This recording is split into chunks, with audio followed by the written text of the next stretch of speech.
J'ai le grand plaisir d'accueillir Mathieu Jutens. Bonsoir. Bonsoir, pour parler hockey sur glace. Et là, ça devient, bon, c'est chaud depuis un moment, mais là on y est. Là, c'est bouillant avec l'avant-dernière journée de Ligue nationale A. Soirée déjà potentiellement décisive, notamment autour de cette fameuse 8e place.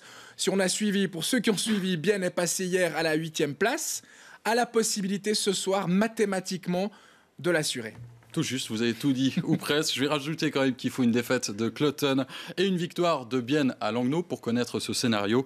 Langnau qui est sûr de rester dernier, donc lanterne rouge, et qui jouera en play-out contre Cloton ou contre Bienne. Du coup, eh bien ce soir, on assiste déjà à quelques gestes d'intimidation en vue des play-outs. Regardez, Haas et Brunner veulent marquer leur territoire. Éric Baudouin, lui, est pénalisé après 21 secondes. Le Canadien, 3 buts hier soir, est sur le banc quand Langnau alerte pour la première fois Reto Berra avec McLean. La deuxième tentative emmentalloise est la bonne. Claudio Moggi fait tout seul. La défense zélandaise paraît passive. Berra, lui, est masqué. Et Langnau mène 1-0 après 14 minutes.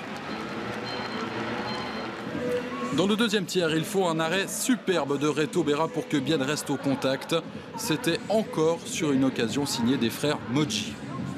Les actions se suivent et se ressemblent pour Langnau avec une nouvelle énorme possibilité.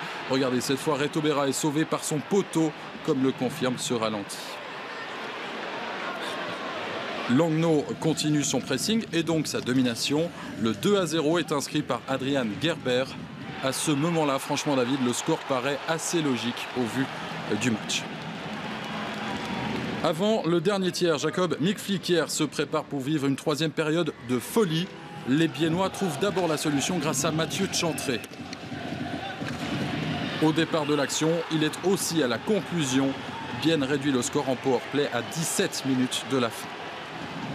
Mieux, Bienne égalise à 2 partout. Il reste 7 minutes à jouer et Jacob Mikflikier relance complètement cette partie. C'est du délire à l'île-Fils.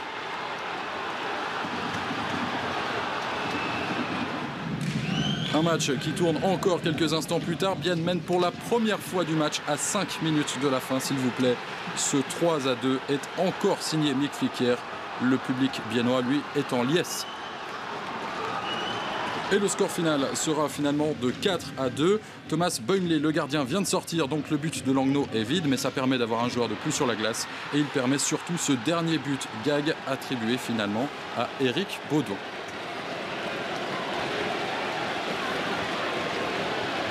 Bon, c'est un peu chaque fois la même chose ici à Langnau, on a toujours un peu de peine, c'est des matchs durs. Puis aujourd'hui c'était exactement comme ça, puis bon on le savait mais c'est toujours difficile, puis heureusement qu'on a pu tourner le match. Et avec ce succès 4-2, Bienne a donc réussi sa mission du soir.